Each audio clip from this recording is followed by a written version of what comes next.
Welcome back, Interior Alaska. Mike Fussell here with your latest local sports action. This was a big weekend of competition for many athletes across the state. The Anchorage ceremonial start of the Iron Dog took place earlier today. Here's a look at the starting order. The race kicks off tomorrow as more than 40 pro teams push themselves more than 2,000 miles from Big Lake to Fairbanks.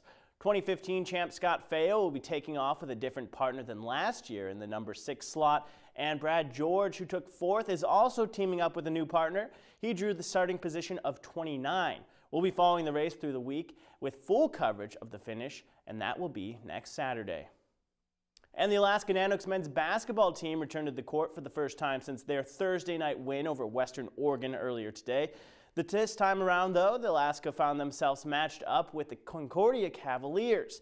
The Nooks started the first half down, but would change gears to hold a 5-point edge over the Cavs by the break at 40-35. Neil Chavez was a big contributor during the half, tallying 8 points. The Nooks were shooting just over 42% then, which put them at a slight advantage to Concordia. The Cavaliers would gain some steam again in the second half and even things up around the 15-minute mark. But a slew of turnovers and Almir Hadjisevich buckets put Alaska up by 10 just minutes later. Alaska only adds to that, bringing the final score to 92-69. Big Al comes up with a big late game push for the team at a high of 16 points.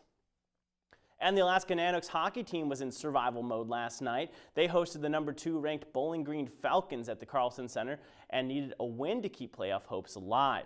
The Nooks got an edge early with the first goal of the game. Solid team defense kept the Falcons at bay for 2 periods, and the score locked at 1-0.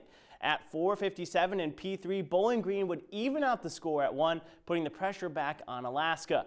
They would respond, and it was a nail-biter with just 8.9 seconds left in the game. Taylor Munson gets a shorthanded goal. It would be the game winner. The Nooks get their first home win since early November.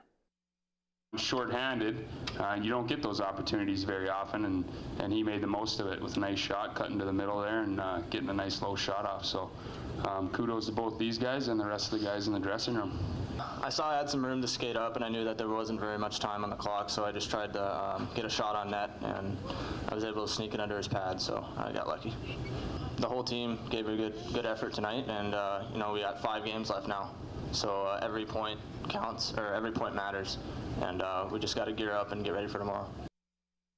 And the Fairbanks Ice Dogs had no trouble finding the back of the net last night. There was a fire sale on goals, and the Dogs cashed in against the Janesville Jets. Fairbanks' Todd Burgess was the first of the team, grabbing a tally just 5 minutes into the game.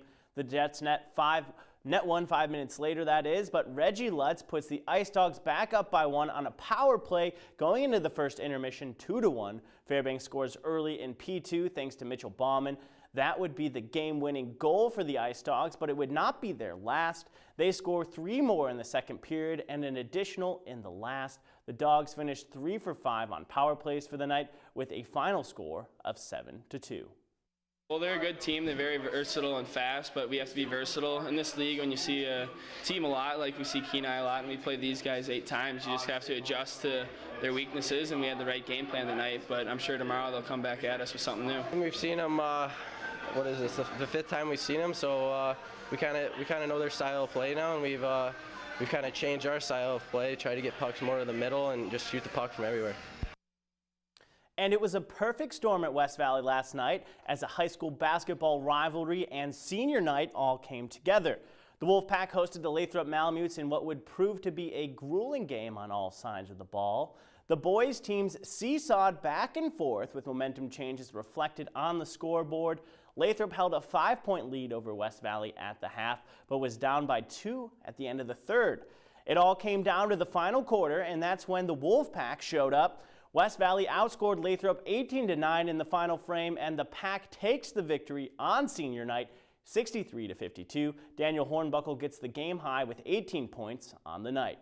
And in the girls' game, West Valley would get an early lead and stick with it. The Lady Wolfpack pulls out a big win over Lathrop, 60-38. Ruthie Heberd racks up a huge 28 points in the Mid-Alaska Conference win. All right, and that about brings us to the buzzer for sports tonight. Katie Looper has your full weather forecast coming up next. Thanks for checking in, and we'll see you next weekend.